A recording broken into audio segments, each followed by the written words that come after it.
The ancient world was no stranger to conflict, but few clashes resonate through history quite like the Pyrrhic War, which took place from 280 to 275 BC.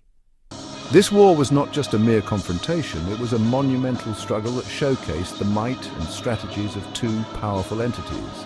The Pyrrhic War is often remembered for its intense battles and the significant toll it took on both sides. This epic struggle pitted the rising power of Rome against the military genius of King Pyrrhus of Epirus, a small but formidable kingdom in northwest Greece. Pyrrhus was not just any king, he was a warrior with a vision, determined to expand his influence and challenge the burgeoning Roman Republic. His ambition and tactical prowess made him a formidable adversary. The war was a clash of titans, a meeting of two different military systems and cultures. On one side, the disciplined and organized Roman legions, and on the other, the diverse and flexible Hellenistic armies led by Pyrrhus. Each battle was a test of strategy, endurance, and sheer willpower. Rome, with its legions of disciplined citizen soldiers, represented the future of warfare. These soldiers were not just fighters, they were trained to be resilient, adaptable, and loyal to the Republic. Their training and discipline were unmatched, making them a formidable force on the battlefield. Pyrrhus, a master tactician who had studied under Alexander the Great's successors, brought to bear the combined arms tactics of the Hellenistic world.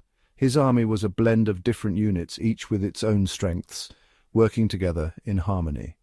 This approach allowed him to adapt to various battlefield scenarios and challenge the Roman legions effectively. The war's impact extended far beyond the immediate participants. It reshaped the political landscape of the ancient Mediterranean, influencing alliances, trade routes, and the balance of power. The Pyrrhic War was a catalyst for change, setting the stage for future conflicts and the eventual rise of Rome as a dominant power.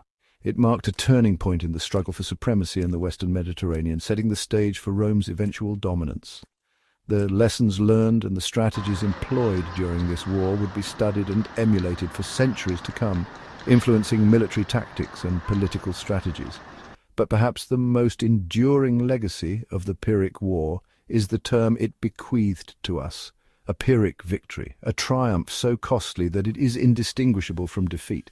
This term has transcended its historical origins, becoming a metaphor for any win that comes at an unsustainable cost. This concept continues to resonate in military history, politics, and even our personal lives. It serves as a poignant reminder that not all victories are worth the price paid, and sometimes the cost of winning can be too great to bear.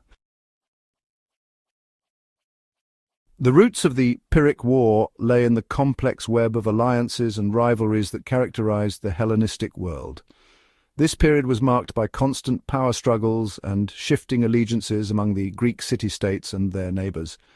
The intricate political landscape created a fertile ground for conflict, as each city-state sought to protect its interests and expand its influence. Tarentum, a wealthy Greek city in southern Italy, found itself threatened by Rome's expanding power. The city had long enjoyed prosperity and autonomy, but the rise of Rome posed a significant threat to its independence and way of life. Fearing for their independence, the Tarentines appealed to Pyrrhus for aid.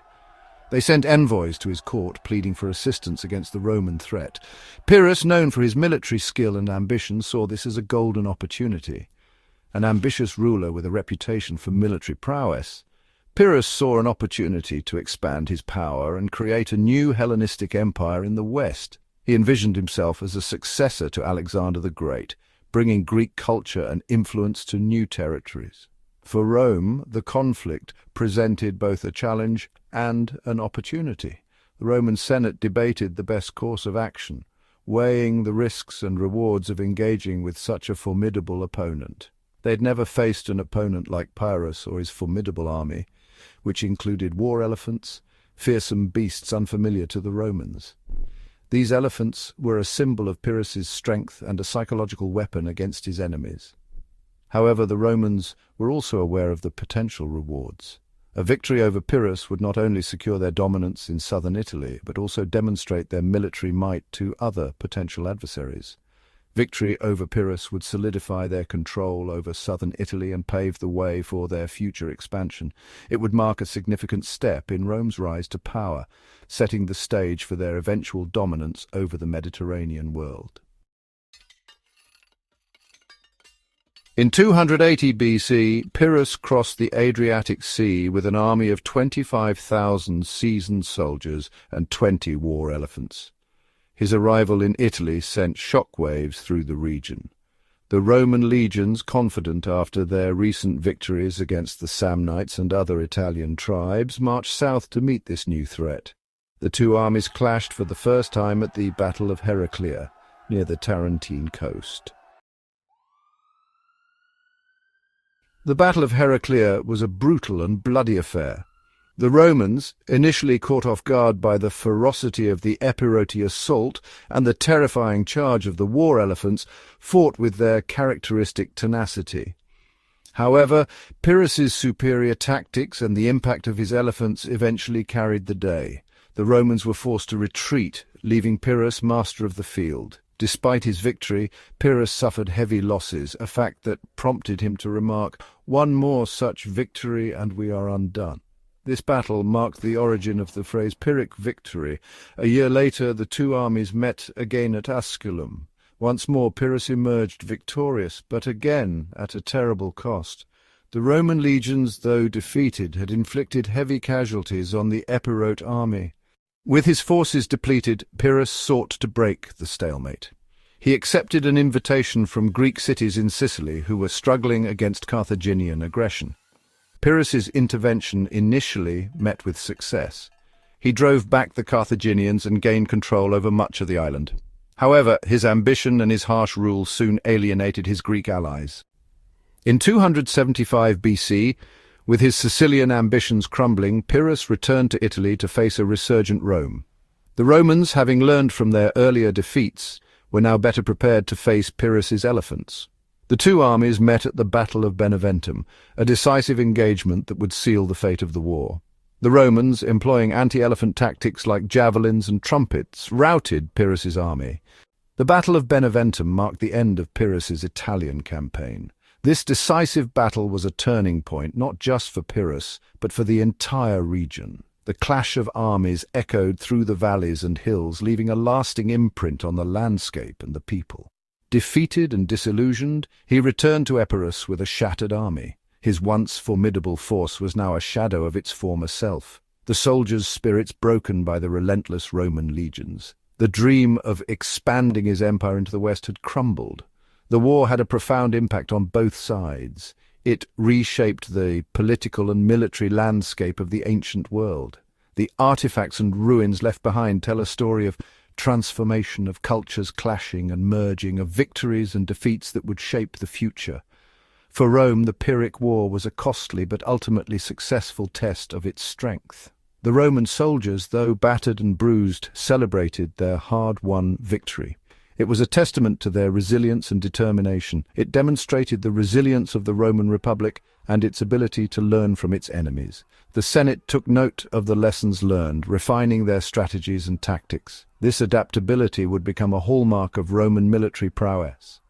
The war also paved the way for Rome's conquest of the rest of the Italian peninsula. With each victory, Rome's influence grew and its legions marched further, bringing more territories under Roman control. With the Greek cities of the south subdued, Rome was free to turn its attention to other rivals.